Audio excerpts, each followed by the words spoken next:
আসসালামু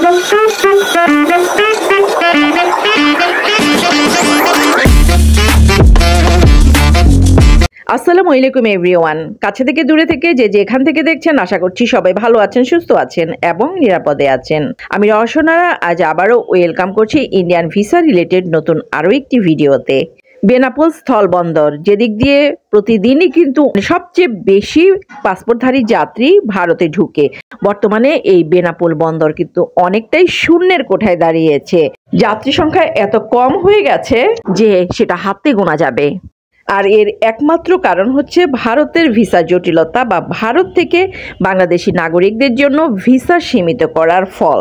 যদিও ভারত থেকে কিন্তু এখনো অনেক যাত্রী আসছে বাংলাদেশে, কেননা বাংলাদেশ ভারতীয় নাগরিকদের জন্য ভিসার ক্ষেত্রে রেস্ট্রিক্টেড রাখেনি। তারা ভিসা দিচ্ছে এবং ভারত থেকে নাগরিক বাংলাদেশে ঢুকছে। বাংলাদেশ থেকে কোনো পাসপোর্টধারী যাত্রী যে শুধু ভারতে ঢুকছে না, সেটা কিন্তু না। অচিরেই কিন্তু বন্ধ হওয়ার পথে ভারতগামী বাংলাদেশে যে সরাসরি বা ডিরেক্ট বাস আছে সেগুলো, কেননা গ্রিন লাইন, শ্যামলী এইসব বাসগুলো ডিরেক্ট বাংলাদেশ হয়ে ভারত ঢুকে, এই বাসগুলিও কিন্তু বন্ধ হওয়ার পথে, কেননা তারা যাত্রী পাচ্ছে না। ভারতে গমনকারী অধিকাংশ যাত্রী হচ্ছে মেডিকেল ভিসা এবং সবচেয়ে বেশি ট্যুরিস্ট ভিসা। মেডিকেল ভিসা সীমিত পরিমাণে দেওয়া হলেও ট্যুরিস্ট ভিসা কিন্তু টোটালি বন্ধ রেখেছে ভারত। সো এই সকল যাত্রী কিন্তু ভারতে যাচ্ছে না। গত কয়েকদিন ধরেই কিন্তু বাসগুলো আপ ডাউন করছে 5 থেকে মাত্র 10 জন যাত্রী নিয়ে। বুঝতেই পারছেন, হাতে গোনা 5 বা 10 জন যাত্রী নিয়ে আপ ডাউন করা মানে বাস মালিকদের কিন্তু বিশাল একটা ক্ষতির কারণ হয়ে দাঁড়িয়েছে। তারা কিন্তু অচিরেই 2-1 দিনের মধ্যে বাস বন্ধ করে দিবে।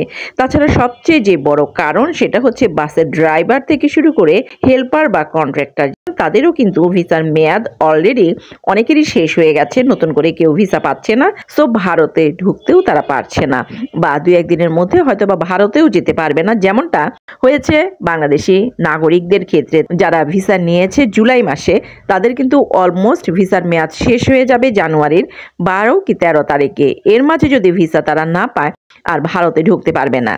সো ভারতে ঢোকার যাত্রী এবং বাস দুটাই কিন্তু থেমে যাবে আগামী 2 থেকে 4 দিনের মধ্যে।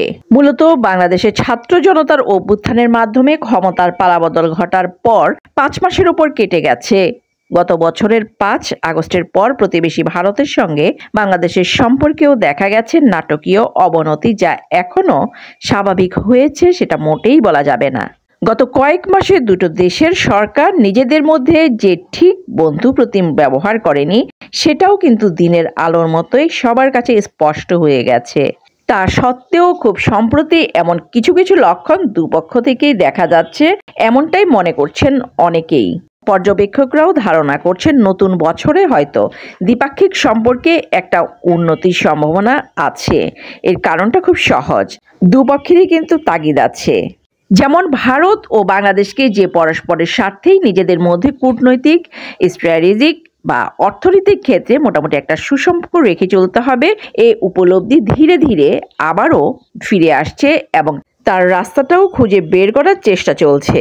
আমরা কিন্তু সবাই জানি যে ভারতের পররাষ্ট্র মন্ত্রণালয়ে নতুন বছরে স্পষ্ট করে দিয়েছে তারা ঠিক কোন ধরনের বাংলাদেশের সাথে ইতিবাচক ও গঠনমূলক সম্পর্ক গড়ায় আগ্রহী।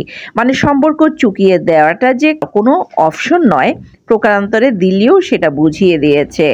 সো এই সম্পর্ক যত দ্রুত ঠিক হবে, ভিসার জটিলতা কিন্তু তত দ্রুতই আবারও আগের অবস্থায় ফিরে যাবে। ভালো থাকবেন সবাই, আল্লাহ হাফেজ।